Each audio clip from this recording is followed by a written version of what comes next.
It does not begin with a disappearance. It begins with a car. A woman calls 911. She sounds angry, stressed, almost irritated. She speaks quickly, shifts topics in the middle of sentences, complains about lies, about theft, about having had enough. And then she says it. That it smells like there has been a dead body in the car. The operator pauses, asks her to repeat it. She says it again, slower, clearer.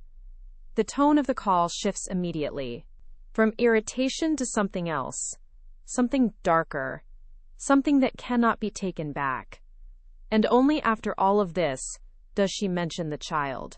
A child who has been missing for 31 days. Orlando is located in central Florida and is surrounded by a flat, low-lying landscape shaped by lakes, wetlands, and dense vegetation. The city is known for its theme parks, but outside the tourist areas, large parts of Orlando consist of residential neighborhoods, highways, and wooded areas. The climate is subtropical. Summers are long, hot, and humid, with temperatures often exceeding 30 degrees Celsius. Afternoon rain and thunderstorms are common during the summer months. Winters are mild and dry, with temperatures rarely dropping below 10 degrees Celsius. There is no snow, but fog and cool mornings do occur. The natural environment around Orlando is dense. Swamps, bushes, and small forested areas are scattered between residential neighborhoods and roads. Alligators, snakes, raccoons, and birds of prey are part of the local wildlife. Lakes and ponds are everywhere, often hidden behind tree lines and vegetation. The city is spread out rather than compact. Distances between places are long, and the car is the most common mode of transportation. Many areas feel isolated despite being close to development, with narrow roads, dense vegetation, and limited visibility from the surroundings. Caylee Marie Anthony is born on March 19, 1986, in Warren, Ohio, and grows up in Orlando, Florida. She lives with her parents, Cindy and George Anthony, and her older brother Lee in a residential neighborhood in Orange County. Cindy Anthony works full-time in administration and is responsible for the structure and routines of the household. George Anthony has a background in law enforcement and has worked within the police force. In later years, he works in the security industry with irregular hours.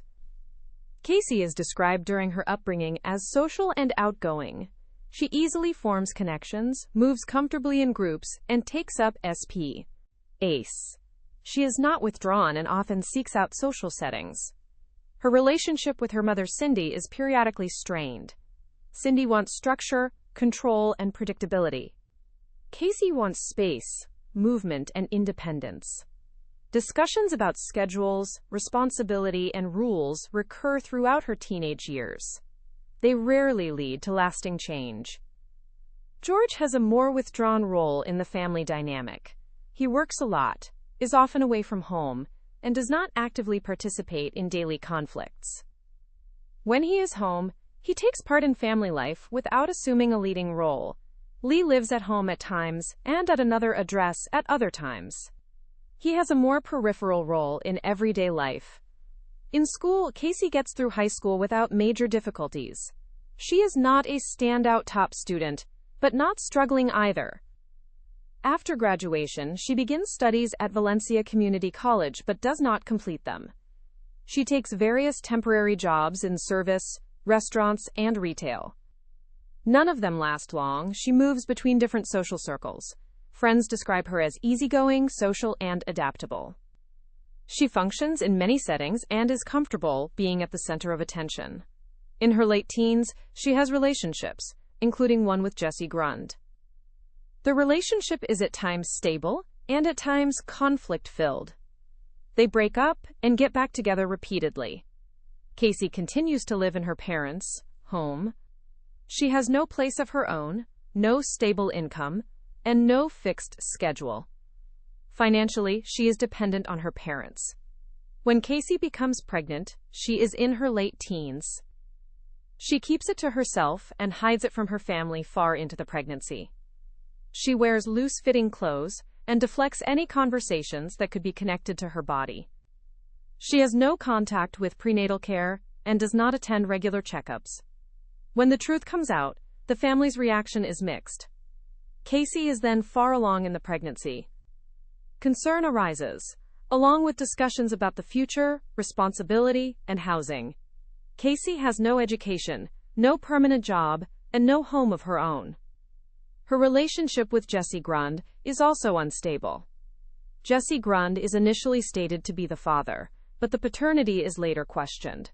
Caylee remains in her parents' home. Cindy and George prepare for the child. They buy strollers, clothes, and furniture. They make sure everything will be ready for the baby when it is born. On August 9, 2005, Caylee gives birth to a daughter. She is named Caylee Marie Anthony. Caylee is 19 years old. She still lives at home. Cindy and George make sure Caylee has a bed, clothes, and toys in the house. During the first years, 3 generations live together. Cindy works full-time. George works in the security industry with irregular shifts. Caylee moves between the home, temporary jobs, and her social life. Caylee spends most of her time in the house. When Caylee is not home, it is Cindy who takes care of feeding, bathing, bedtime, and supervision. Caylee always has an adult nearby. Friends describe Caylee as affectionate toward her child. She plays with her, carries her, and brings her along to visit friends. She is physical and present in the moment. At the same time, her presence is irregular. She sometimes sleeps at home, sometimes elsewhere. She has no fixed schedule. The relationship between Caylee and Cindy is conflict-filled. Discussions about responsibility, schedules, and priorities recur. They rarely lead to change. The pattern continues. George participates in daily life when he is home, but without taking primary responsibility. His work hours mean that he is sometimes away for long shifts and sometimes home during the daytime. Lee is in the house at times but has no role in caring for Caylee. Caylee grows up in this environment, with several adults around her, with movement, with shifting presence. During 2007 and into 2008, Caylee tells her family that she works at Universal Studios. She talks about her office and her coworkers. She has a schedule to follow. She talks about her work days. She mentions her supervisors by name and describes her work tasks. She leaves the house in the mornings. She is going to work. She comes home late. Sometimes not at all. To Cindy and George, it appears to be full-time employment. They assume their daughter has a job. When she comes home, she mentions the names of coworkers. She talks about locations on the property, about the culture and environment at work. It is not a vague story, but a detailed, everyday work routine. When Cindy sometimes asks more specific questions about the job, the answers are short. The subject changes. The conversation fades. It does not lead to confrontation. Everyday life continues. The truth is, Caylee does not have a job at Universal Studios. At the same time, Caylee lives an active social life. She spends time with friends, goes out, visits bars, and attends parties. She moves between different friends' homes. She spends time away from her parents' house. Caylee is with Cindy.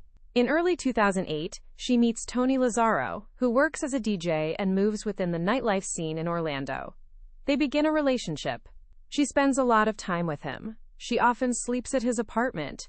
She moves between his home, friends, homes, and various social settings. In Tony's circle, Caylee is perceived as free, social, and available. She participates in activities, joins outings, and is present in the group. Caylee is rarely seen in this part of her life. The relationship is largely kept outside the family. Cindy and George have limited insight. Tony is not an established part of their everyday life. To the family, daily life appears structured. Caylee works, comes and goes, and is at home. To friends, Caylee appears free. She goes out, sleeps away from home, and moves without restrictions. Between these two worlds, she moves without visible collisions. She adapts what she tells depending on the context. She keeps the stories of her parallel lives separate. Caylee sometimes comes along, sometimes she stays with Cindy. It varies. During the spring of 2008, the pattern continues. Cindy works daytime hours. George works his shifts. Caylee leaves the house as if she is going to work. She comes home late. Sometimes not at all. She spends more time at Tony's place. She often sleeps away from home. She moves between addresses. Sometimes she has Caylee with her, sometimes she does not. When Cindy asks about schedules, responsibility, and plans, the answers are short. The conversations end. The discussions do not lead to change. George works. When he is home, he sees Caylee in the house and plays with her. Caylee plays in the house, in the yard, follows adults from room to room. She is happy and curious. At the end of May and into June 2008, Caylee Anthony continues to move between her parents' home, friends, and her boyfriend, Tony Lazzaro's apartment. She often sleeps away from home. She spends a great deal of time in Tony's company, both at his apartment and within their shared social circle. Tony later describes that Caylee spends long, continuous periods with him. She arrives with clothes and personal belongings and stays overnight. She moves as if the apartment is a temporary base. She participates in everyday activities, eats there, watches television, and socializes with his friends. During this period, Caylee is rarely seen in Tony's environment. Tony states that he meets Caylee on 1 or 2 occasions, but that she is not a recurring presence. In his everyday life, Caylee appears to be without a child. At the same time, Caylee continues to leave her parents' home in the mornings as if she is going to work. She comes home late, sometimes not at all. For Cindy and George, this is not new. It has been ongoing for a long time. They assume that she is working and has a social life alongside it. Cindy continues to see Caylee in the house during this period. She feeds her, plays with her, and puts her to bed. For her, Caylee is part of everyday life. There are no reports of longer absences at the end of May. George works his shifts and is not consistently at home. When he is home, he sees Caylee in the house. He perceives nothing out of the ordinary. Caylee moves between addresses. Phone data shows contact with friends, calls, and planning. She moves around the Orlando area without fixed schedules. She participates in parties, gatherings, and social activities. In conversations with her family, she talks about work, about plans, about everyday life. She gives the impression that life follows the same pattern as before. No major changes are mentioned, no problems are brought up. In conversations with friends, she talks about relationships, about Tony, about social activities. She speaks little about her family. Caylee is rarely mentioned in these contexts. During the beginning of June 2008, Caylee spends more and more time at Tony's place. She often sleeps there for several nights in a row. She moves between his apartment and friends' homes. She participates in outings, visits, and gatherings. She is visible in the social scene. To Tony's friends, Caylee appears available and free. She participates without restrictions. She has no clear times she needs to keep. She does not seem to have anyone waiting for her at home. To the family, everyday life appears to be functioning. Caylee works. Caylee comes and goes. Caylee is in the house. Toward the middle of June, the timeline becomes increasingly dependent on individual testimonies. Cindy states that she sees Caylee, but exact dates become harder to establish afterward. George is away at work. Lee is not constantly in the house. Caylee continues to sleep away from home. She continues to move between addresses. She continues to live within her social circle. There are no external witnesses who confirm seeing Caylee during this period. Outside the family, there are no documented observations. On July 15, 2008, Cindy Anthony calls 911 from her home in Orlando. She has not seen her granddaughter Caylee for several weeks. She does not call first to report a disappearance. She calls to report a car. A car that Caylee uses daily, that has run out of gas and been abandoned. During the call, she says that her daughter's car has been left unattended, that it smells, that something is wrong. She describes the smell as strong and unusual. She says it smells as if something has died in the car. The operator asks questions. Cindy explains that the car had been standing in a parking lot, that it was recently brought back home, that the smell is terrible, that it smells like something dead. During the call, the tone changes. Cindy begins to talk about Caylee. She says that she has not seen her granddaughter for 31 days. She says that she has tried to get answers from Caylee. She says that she does not know where Caylee is. The operator asks if Caylee is missing. Cindy answers yes. The call shifts between anger, concern, and frustration. Cindy sounds upset. She raises her voice. She speaks quickly. She interrupts herself. She returns repeatedly to the car, to the smell, to the fact that she is not getting clear answers. She says that Casey is not telling her where the child is. She says that Casey has said that Caylee is with a babysitter. She says that she does not believe it. She says that she wants the police to come. This is the first time anyone outside the family officially learns that Caylee is not at home. The operator tries to structure the call. Asks questions about age, name, and when she was last seen. Cindy answers as best she can, but is uncertain about exact dates. She returns to the fact that a long time has passed. That this is not normal. She says, "I have been looking for her for a month." When the call ends, it is registered as a missing child report. But it began as a call about a car. When police arrive at the Anthony family home on July 15, 2008, Caylee Anthony is there. She has come home after the car was retrieved. Cindy is upset. George is present. The atmosphere in the house is tense. Police separate the family members. They speak with Cindy. They speak with George. Then they speak with Casey. Casey appears outwardly calm. She is not hysterical. She does not cry. She answers questions. She states that Caylee is with a babysitter. She says that the babysitter's name is Zenaida Gonzalez. She says that Caylee has been there, for several weeks. She says that she has had no reason to be worried. Police ask why she did not tell her mother this. Casey answers that she did tell her. Cindy denies this. Police ask where the babysitter lives. Casey gives an address. Police ask if they can go there. Casey says yes. She goes with them in the police car. During the drive, she sits quietly. She looks out the window. She answers questions when asked, but does not initiate conversation. When they arrive at the address, it turns out that no one by that name lives there. The house belongs to another family. They do not know anyone named Zenaida Gonzalez. They do not know Casey. Police ask Casey about this. She says that she must have gotten the address wrong. She suggests another location. They drive on. Another address. The same result. No one with that name. No one who knows her. Police ask how long she has known the babysitter. Casey answers that she got in contact through her supervisor at Universal Studios, who also uses the babysitter. The babysitter has cared for Caylee regularly over a long period of time. She describes what the woman looks like and provides detailed information about the woman's life. Police ask if she has a phone number. Casey says that she does not have it with her.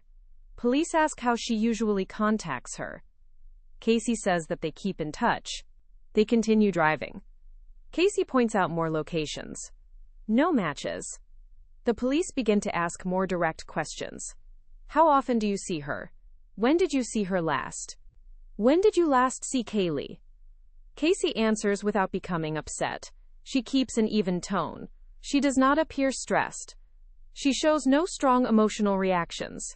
She says that she left Caylee with the babysitter. She says that she is working. She says that she has been in contact with the babysitter and with Caylee. The police drive to Universal Studios.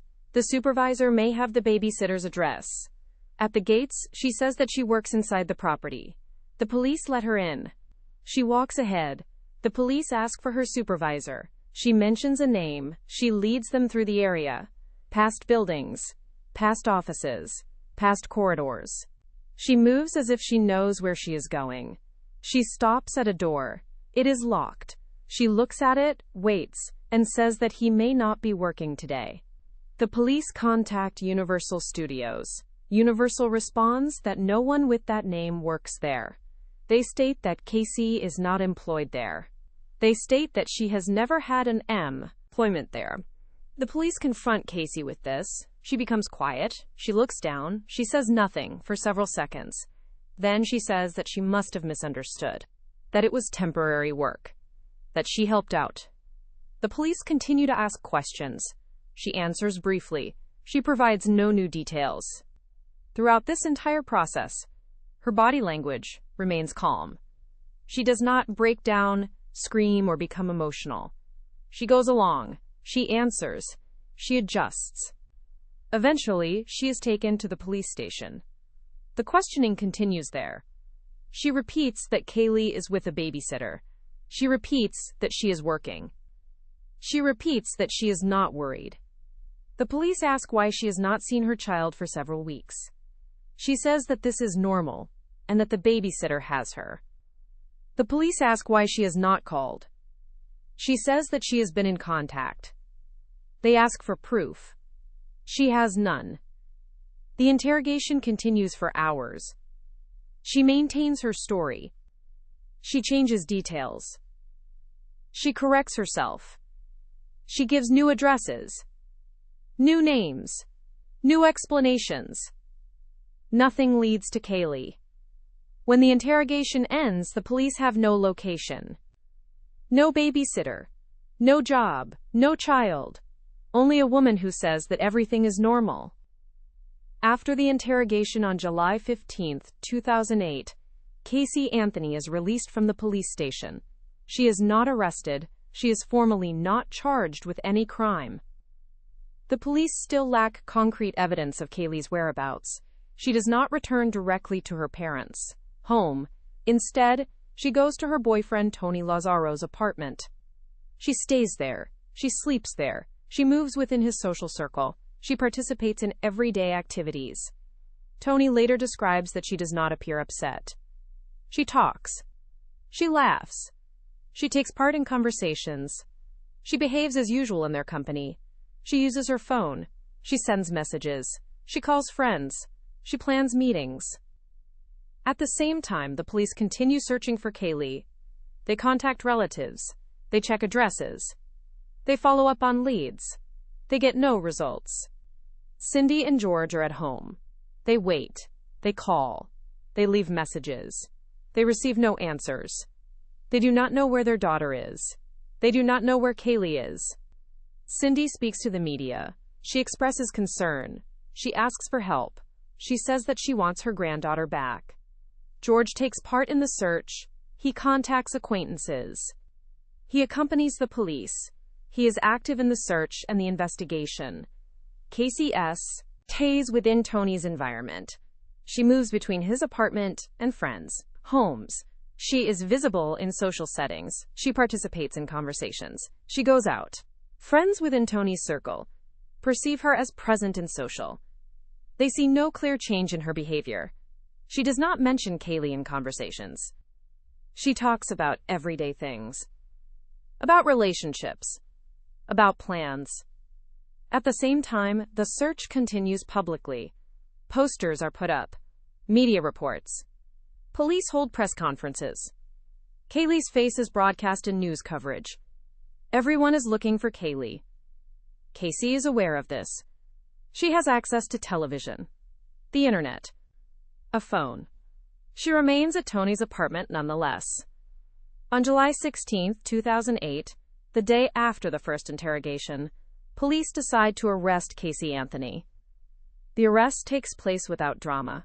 She is taken into custody. She is handcuffed. She is transported to jail. At this time, the charges include child neglect, providing false information to law enforcement, obstruction of an investigation. It is not a charge for murder or manslaughter. It is a charge related to actions surrounding the disappearance. At the time of the arrest, she shows no strong emotional reaction.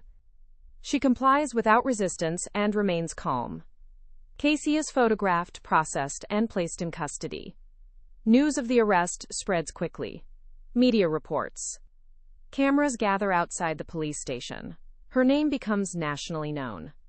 Cindy and George are informed. They react with shock. They cry. They speak to the media. Cindy defends her daughter.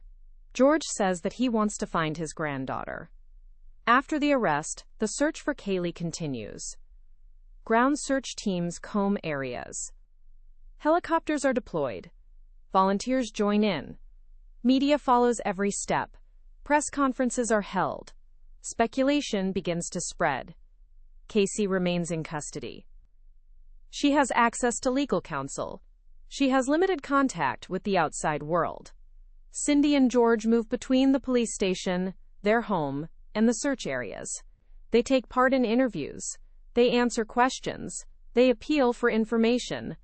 A legal process against Caylee is underway, while the search for Caylee continues in parallel.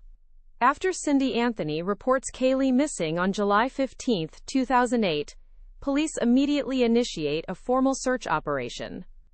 The disappearance is classified as a child case. Alerts are sent out through multiple channels, television, radio, and newspapers, stating that a child has gone missing. Patrol units are dispatched. The area around the family home is searched. During the first days, the search focuses on the immediate surroundings. Streets, green areas, yards, and nearby wooded areas are checked. Neighbors are questioned. Door-to-door inquiries are carried out in the area. No sightings are reported. Police request tips. A tip line is established. Media begins reporting on the case. Caylee's image is spread through local news broadcasts. The search quickly expands. Volunteers begin to arrive. Private individuals come to the area to help. They are divided into groups. Maps are used. Areas are marked as searched. Forested areas, ditches, empty buildings, and abandoned places are checked. George Anthony participates actively in the search. He moves together with police and volunteers. He walks through areas. He talks to people. He hands out flyers. Caylee Anthony remains partly at home and partly at the police station. She speaks with investigators. She answers questions. She takes part in interviews. She expresses concern and frustration. Media interest increases rapidly. National television networks begin reporting. Camera crews gather outside the family home. Reporters follow the search. Press conferences are held regularly. Searches with dog units are conducted. Helicopters are used. Areas are cordoned off during searches. No trace of Caylee is found. During this time, Caylee Anthony remains in custody. Investigators interview friends, relatives, and acquaintances. They map movement patterns. They follow up on addresses mentioned during interrogations. They check locations Caylee has identified. No results. The search continues day after day. The number of volunteers varies. Some come daily. Others only once. Areas are checked off. New areas are added. Posters with Caylee's image are placed in shops, on poles, at gas stations, and in residential areas. Her name spreads on social media and online forums. Police receive tips from the public. Every tip is logged. Every tip is checked. Most lead nowhere. George participates in multiple search days. He is seen in work clothes, wearing a cap, together with groups. He speaks with volunteers. He gives interviews. He repeats that he wants to find his granddaughter. Cindy takes part in press conferences. She asks for help. She urges the public to come forward with information. She says that she wants Caylee back. The atmosphere around the family home changes. Journalists stand outside day and night. Cameras are pointed toward the driveway. Microphones are held out. The family has very limited privacy. The search continues without results. Day after day, no finding, no sighting, no confirmation. Already on the first day after Caylee is reported missing, camera crews gather outside the Anthony family home in Orlando. Within hours, satellite trucks line the street. Microphones are aimed at the driveway. Reporters wait for movement behind the curtains. Local news becomes national. Caylee Anthony steps forward early. She stands in front of the cameras. She talks about her granddaughter. She asks for help. She says that someone must know where Caylee is. She repeats the child's name several times. She holds a photograph. George Anthony often stands beside her, sometimes with his arm around Cindy, sometimes silent, sometimes answering questions. He says that they are cooperating with the police.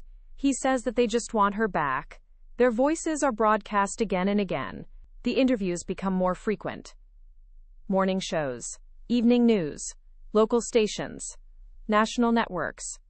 The same questions, the same answers, the same images of the house. Journalists begin to press harder. When did you see her last? What did Casey say? Why did it take so long? Cindy sometimes answers at length, sometimes briefly, sometimes not at all. Some days she sounds angry, other days tired, sometimes defensive, sometimes resigned. George remains more reserved. He answers in short sentences. He repeats that they want to find Caylee. He avoids details. Clips begin to be compared. Statements are placed side by side. Small differences are noted. Media commentators analyze tone, pauses, and glances. Outside the house, the surveillance continues. Around the clock. When someone takes out the trash, it is filmed. When someone drives into the driveway, cameras zoom in. When lights are turned on in the evening, it is commented on live. Casey is mentioned by name in broadcasts, and images of her are shown. Police hold press conferences. Cindy and George stand behind the barriers. They say a few words. They leave. Cameras follow them to the car. At the same time, George is filmed in search areas. In the woods. With flyers. With volunteers. The images are broadcast repeatedly. Cindy is often shown indoors, in front of cameras, on couches, in studios, with her hands clasped, with her gaze directed straight into the camera. The words are the same. The message is the same. But the pressure increases. The case takes over the news cycle. Caylee's face is shown on loop. Her name scrolls across the bottom of the screen. Experts begin to discuss. Commentators analyze. The family no longer controls the narrative. After the arrest, Caylee Anthony is placed in custody in Orange County. She is given access to a phone. The calls are recorded as routine. The family receives them. The first call is to Cindy. Casey sounds calm. Her voice is even. She asks how Cindy is doing. She talks about practical matters. About clothes. About personal belongings. About things that need to be arranged. Cindy sounds strained. She asks questions about Caylee. She wants to know where she is. She wants answers. She asks Casey to say something concrete. Casey responds evasively. She says that everything is okay, that it will work out, that Cindy should not worry. She gives no details. The call moves between everyday matters and frustration. Cindy raises her voice. Casey keeps the same tone. She asks Cindy to stay calm. She says that she loves her. In another call, Casey calls George. George asks direct questions. He wants to know where Caylee is. He wants to know what happened. He speaks slowly, clearly. Casey answers in short sentences. She says that she cannot talk about everything. She says that there are things she cannot say over the phone. She repeats that everything will be fine. George presses her. He says that this is not a game, that this is serious. That they need to know. Casey says that she understands. She says that she loves him, that she misses him. The call ends without answers. In other calls, she talks about everyday things. About the food in jail. About routines. About television. About time passing slowly. She sometimes jokes. She sometimes laughs. She talks about Tony. She asks how he is doing. She wonders if he has been in touch. She asks about friends. Cindy repeatedly returns to Caylee. Where is she? Have you spoken to her? Casey does not answer directly. She says that she cannot say everything. That she does not want the calls to be recorded. That she does not want to talk about certain things on the phone. In one call, Cindy says that she is angry. That she is tired. That she does not understand. Her voice breaks. She cries. Casey is silent for a few seconds. Then she says that she loves her. that she is sorry, that she does not want Cindy to be angry. The calls continue day after day. The same pattern. Cindy asks about Caylee.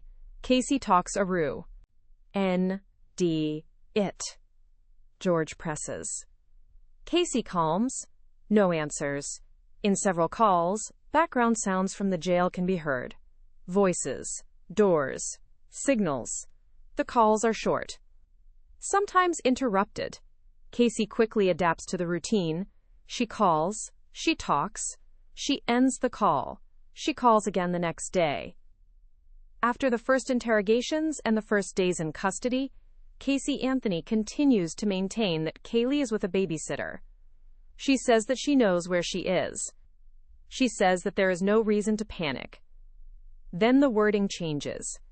In conversations with her family, she begins to say that she has not had direct contact, that she has been waiting to hear back, that she believed everything was under control. In interrogations, she says that she no longer knows where Caylee is. She says that the babysitter has her, that she has not been able to reach her, that she has been waiting for her to get in touch. Police ask why she did not report this. She answers that she thought it would resolve itself. The name is repeated, Zenaida Gonzalez. Casey says that Zenaida has taken Caylee, that she has not returned her, that she cannot be reached by phone. This is the first time the word taken is used. Police ask whether this is an abduction. Casey does not answer clearly. She says that she does not want to draw conclusions, that she trusts her and is waiting. The family reacts immediately. Cindy says that she has never heard this before. George says that this does not match what Casey previously said. They say that they do not know anyone named Zenaida Gonzalez. Cindy pressures Casey in phone calls. She asks why she did not say anything, why she did not call, why she waited for weeks. Casey says that she was afraid, that she did not want to create problems, that she thought it would resolve itself. Cindy responds that this is not logical. No one waits 31 days. This is not normal. Casey says nothing. In police interrogations, the story is adjusted further. She says that Zenaida lived in different places. She mentions apartments, friends, and workplaces. Nothing can be confirmed. Police confront her with this. She says that she must have gotten the addresses wrong, that she does not remember exactly. She has had a lot on her mind. She says that she is sorry, that she misses Caylee, and that she wants her back. But she does not know where she is. This is where the story shifts from, she is with a babysitter, to, she is gone, without anyone being ABL. To say where. On December 11, 2008, a private individual, Roy Kronk, is in a wooded area near Suburban Drive in Orlando. The area is located less than 2 kilometers from the Anthony family home. It is a low-lying, densely overgrown area with brush, standing water, and debris. Kronk has been in the area several times before. He collects scrap metal and cans. On this day, he moves farther into the terrain than usual. He sees something at the edge of the vegetation. Something light-colored. Something that does not belong there. When he moves closer, he sees a white plastic bag, partly covered by leaves, partly sunk into the ground. He sees something that looks like a skull. He leaves the area and calls 911. He says that he believes he has found a skeleton. Police arrive at the scene. The area is secured. Tape is put up. Additional units are called in. Crime scene technicians arrive. They clear the vegetation. They expose the find. What lies there are human remains, a plastic bag, a skeleton, tape. The remains are heavily decomposed. Soft tissue is gone. Only bones remain. The skull is separated from the body. The body is not intact. The area is searched systematically. More tape is found. More plastic fragments. A piece of fabric. A blanket is found nearby. The scene is documented, photographed, measured, marked. The remains are removed for forensic examination. The news spreads quickly. Media gathers outside the perimeter. Helicopters circle overhead. Live broadcasts begin. Police confirm that human remains have been found. They do not comment on identity. The Anthony family is notified by police. Cindy breaks down. George sits silently. They give no immediate statements. Casey is in custody. She receives the information from her attorney. In the following days, medical examiners work to identify the remains. DNA samples are taken. Comparisons are made. On December 19, 2008, authorities confirm that the remains belong to Caylee Marie Anthony. She has been dead for several months. After the remains are discovered on December 11, 2008, they are transported to forensic laboratories in Florida for examination. The body is severely decomposed. Soft tissue is absent. Only skeletal remains are present. This limits the ability to determine the cause of death. Medical examiners conduct a full analysis of the remains. The skull, jawbone, teeth, and other skeletal elements are examined. Injuries, fractures, and possible signs of trauma are documented. There is no evidence of gunshot wounds. No evidence of stab wounds. No clear signs of blunt force trauma.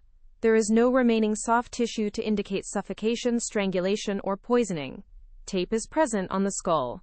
3 strips of tape are positioned over the area where the mouth and nose would have been. The tape is attached to itself. How and when the tape was placed cannot be determined with certainty.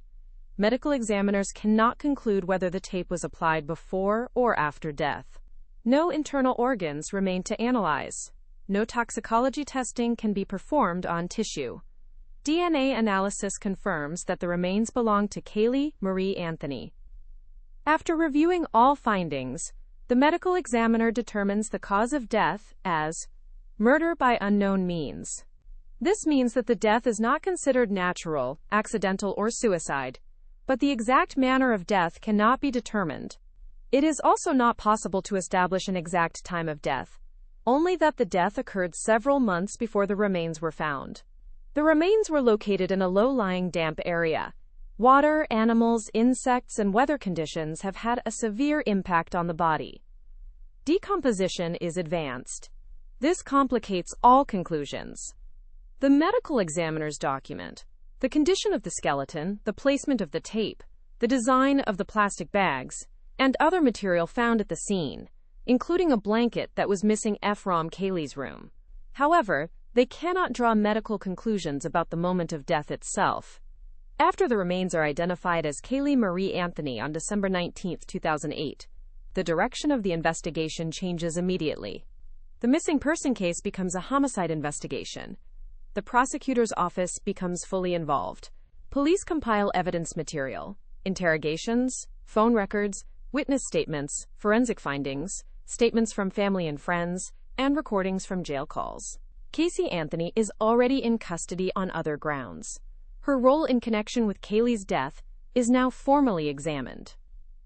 On October 14, 2008, a grand jury had already indicted Caylee on charges of murder, aggravated child abuse, and obstruction of justice, but without a body. After the discovery and identification of the remains, the indictment is strengthened. The prosecutor decides to proceed with charges of premeditated murder, aggravated child abuse, aggravated manslaughter of a child, and several charges related to the disappearance include providing g. false information. It is one of the most serious indictments that can be brought in Florida. The prosecution presents its theory in broad terms: that Caylee did not die in an accident, that her death was intentional, that the person responsible was her mother. They point to that Caylee disappeared from all external observations in June 2008, that Casey did not report her missing, that she gave conflicting information about work, the babysitter, and the timeline, that she behaved as if nothing had happened, that the remains were found close to the family home, that the body had been handled after death. The prosecutor says that, taken together, this forms a page-turn. They present the tape as a central piece of evidence. They point to the plastic bags. They point to the location. They state that Caylee did not die naturally. The defense immediately denies all allegations. They say that there is no technical evidence linking Caylee to the moment of death, that the cause of death is unknown, that there are no witnesses, that there is no confession, that there is no direct evidence. They say that the prosecution is building its case on assumptions and interpretations. They say that this is a circumstantial case. Caylee is brought before the court. The charges are read. She stands trial. She makes no public statement. She is denied bail. She is taken back into custody. Media is present. Cameras follow every step. Photos are taken as she is led in and out. The headlines grow larger, the language harsher. The case expands. After the murder charge is made public, the tone around the case changes. It is no longer a disappearance. It is no longer just a family tragedy. It is now the state of Florida versus Caylee Anthony. The focus shifts entirely to the legal process. Evidence is analyzed. Witnesses are prepared. Strategies are formed. When the trial begins in 2011, the prosecution presents its theory already in the opening statement. They say that Caylee Anthony did not die in an accident. They say that she was killed. They say that the person responsible is her mother, Caylee Anthony. They describe the case as a pattern of behavior, not a single moment. The prosecutor says that Caylee disappears in mid-June 2008, that no one outside the family sees her after this. She never returns. No report is filed and no search is initiated. They say this is not normal. The prosecutor goes through the days step by step. They point out that Caylee continues to live her life, that she goes out, parties, and spends time with friends and her boyfriend. They show photographs. They play witness testimony. They allow Tony Lazzaro and his friends to describe how she stayed with them during the period. They all say that while Caylee is gone, Caylee lives as if she does not have a child. The prosecutor places great emphasis on the changing stories. Caylee's lies. First, she works at Universal, and Caylee is with a babysitter. Then, she does not know where Caylee is. Then, the babysitter has taken her. They play interrogation recordings. They show how she leads police around Universal, how she points out offices that are not hers, how she continues despite nothing matching reality. They say this is not confusion. This is construction. They go through every version. They show how details change, how addresses change and names appear. They show that no Zenaida Gonzalez can be found. The prosecutor presents the tape found with the remains. 3 strips. Over the mouth and nose area. The prosecutor argues that this is a murder weapon, used to silence Caylee. Not a coincidence. They show photographs. They allow forensic experts to explain the finding. They say that the tape shows that this was intentional. The prosecutor goes through where the body was found, less than 2 kilometers from the family home. In an area Caylee was familiar with. In an area accessible to her. Not a coincidence, but a choice. They show maps. They mark distances and routes. The prosecutor repeatedly returns to the period after Caylee's disappearance. They bring up parties, outings, smiles and photographs, and the time spent with Tony. They say this is not the behavior of a mother whose child has been taken. They present text messages, photographs, and play recorded voice calls. They say that she does not grieve, search, or ask questions. The prosecutor does not claim that they know exactly how it happened. They do not say exactly when. They do not say exactly where. The prosecutor argues that the motive was freedom, that she wanted to live without responsibility, without restrictions, without a child. They say that Caylee stood in the way. The prosecutor ties together the disappearance, the lies, the behavior, the tape, the location, the absence of searching. They say it all points to the same person. It points to Caylee. When the defense takes the floor in the courtroom, the tone changes immediately. They do not begin with Caylee. They begin with the evidence. They say this is not a case about what feels right. It is a case about what can be proven. They say that the state lacks witnesses to the moment of death, technical evidence linking Caylee to the act, a determined cause of death, a crime scene, and a murder weapon. They say you do not know how she died, you do not know when she died, you do not know where she died. And they repeat it. The defense goes directly to the autopsy. They allow medical examiners to testify that the body was severely decomposed, that soft tissue was absent, and that the cause of death is unknown. They emphasize the ruling of homicide by unknown means. They say this does not mean that we know how. It does not mean that we know who. It only means that the death was not natural. They argue that the prosecution is trying to fill the gaps with assumptions. The defense addresses the tape. They say that it cannot be determined when the tape was placed there, by whom, or whether it was placed before or after death. They challenge the placement, the interpretation, and the conclusion that it was used as a weapon. They say there are no fingerprints, no DNA evidence, no witnesses. The defense reviews the discovery site. They say that the area is open, accessible, and frequented by the public. They point out that Roy Kronk had been there multiple times, that the area had been searched previously without findings, and that the body was not visible at first. They say we do not know when she was placed there, we do not know who placed her there. The defense attacks the timeline. They point out that Cindy's statements about when she last saw Caylee vary. No external witnesses can confirm exact dates. Phone data does not show where Caylee was. They say the entire timeline is built on assumptions. The defense addresses how the prosecution describes Casey's behavior. They say there is no rule book for how a grieving person should behave. They allow witnesses to describe that Caylee had always been social, outgoing, and active in social settings. They say that partying is not a crime, that laughing is not a crime. They say the prosecution wants you to judge a personality, not an action. The defense acknowledges that Caylee lied about the job, about the babysitter, and about details, but they say that lying does not make you a murderer.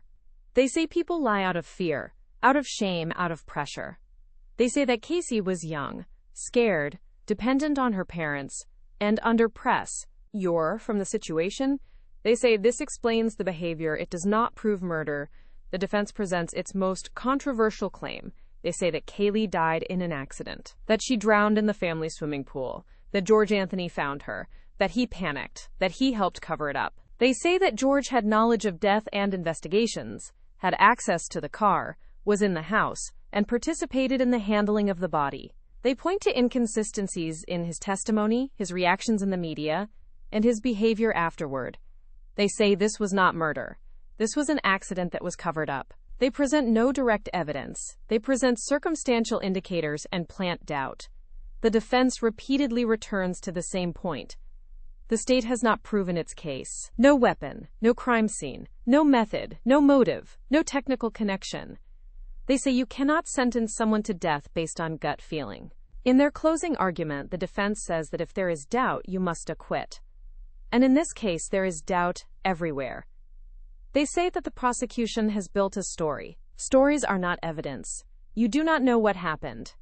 And they leave it there. On July 5, 2011, the jury returns to the courtroom in Orlando after 11 hours of deliberation. The courtroom is full. Media is present. Cameras are positioned outside. The Anthony family sits in the gallery. Caylee Anthony is led in. She sits next to her defense attorneys. She looks straight ahead. She says nothing. The jury takes their seats. The judge asks the foreperson to read the verdicts. On charge after charge, the same decision is announced. Not guilty, murder, acquitted. Aggravated child abuse, acquitted.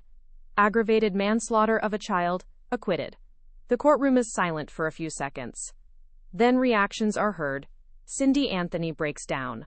George Anthony remains still. Caylee does not react immediately. She blinks. She remains seated. The defense attorneys lean toward one another. Someone places a hand on her shoulder. The judge continues.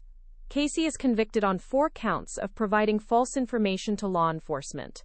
4 counts of 1 year in prison. The sentences are to be served concurrently. With time already served, this means that she will not return to prison. The decision is final. Caylee Anthony is acquitted of the murder of Caylee. Outside the courthouse, people gather. They are upset. Some shout. Some cry. Some yell at the cameras. Media rep. Orts immediately. Headlines scroll. News broadcasts are interrupted. Within minutes, the verdict spreads across the country. Caylee is taken out through a back entrance.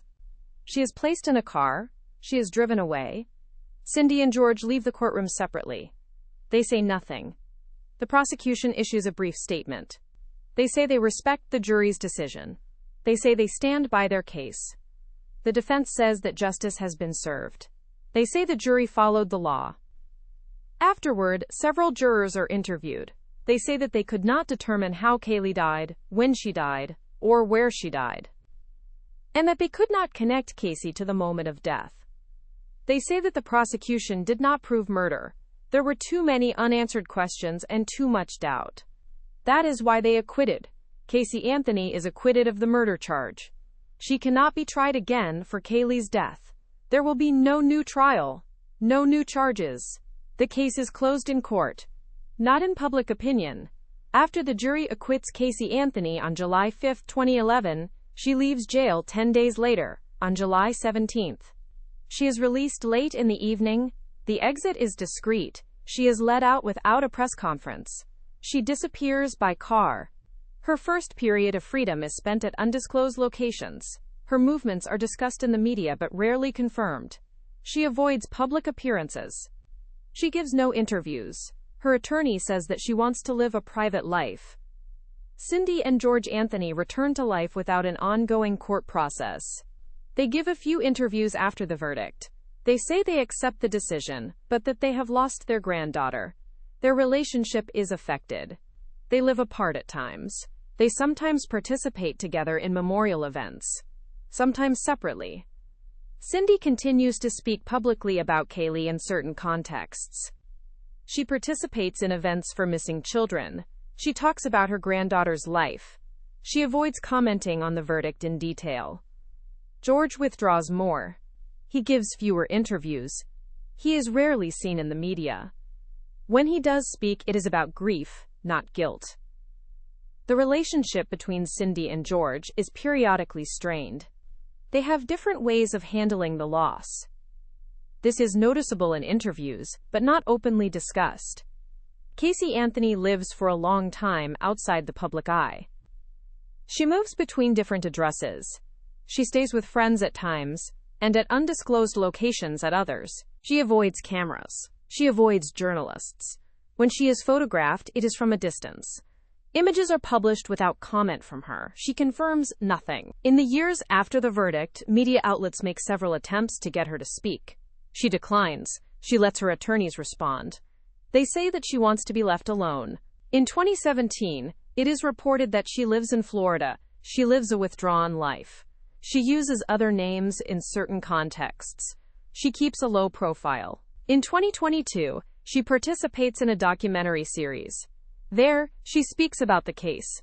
She gives her version. She accuses her father. She says that she did not kill Caylee. The series provokes reactions, but leads to no legal consequences.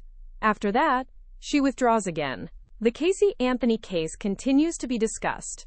She has been called by many the most hated woman in the United States.